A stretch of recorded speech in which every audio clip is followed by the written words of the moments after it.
I am delighted to send greetings to the University of Toronto, which was kind enough to grant me an honorary doctorate of laws in the year 2000.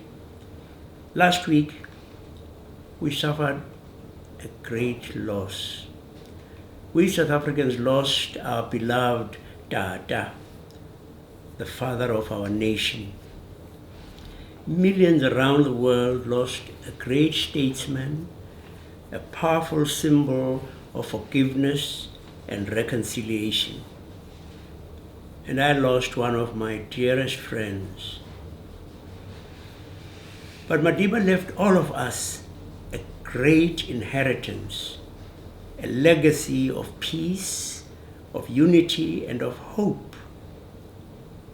In South Africa, when someone dies, we do not just weep. We also dance, we sing, we praise his life, and we thank God for the gift of that person. And so, although we mourn Madiba's death, we celebrate his life and we thank God for giving us so many years with him. Canada was one of the earliest supporters of Nelson Mandela's fight against apartheid.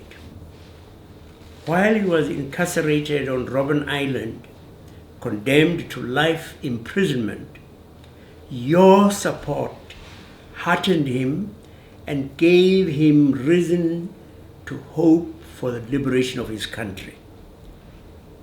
That is why, within months of his release from prison, he chose Canada as the destination for his first overseas trip.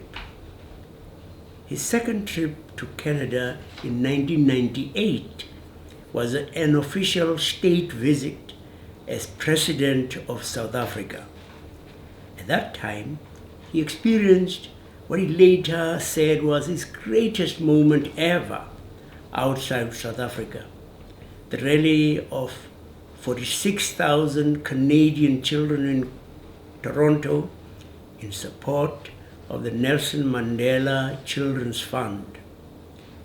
And when he returned for the third time, 2 years after he stepped down as president, Nelson Mandela became the first living person to be made an honorary Canadian citizen. Many Canadian institutions served as blueprints when Madiba embarked on the task of building South Africa's democracy. So, it is fitting that Canada's Truth and Reconciliation Commission on the impact of Indian residential schools has been modeled after the commission he mandated to heal the wounds of apartheid. In my address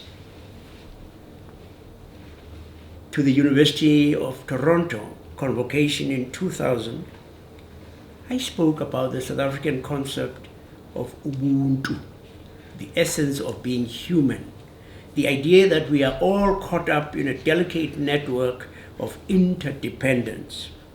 We see the power of Ubuntu in the people who are gathered here today and in other towns and cities around the world to join with the people of South Africa in mourning the loss and celebrating the life of Nelson Mandela. You are a tribute to his role as a beacon for global human rights and to his legacy of peace and reconciliation. I hope that today you follow the South African tradition and join us in singing, dancing, and giving thanks to God for Madiba. God bless you.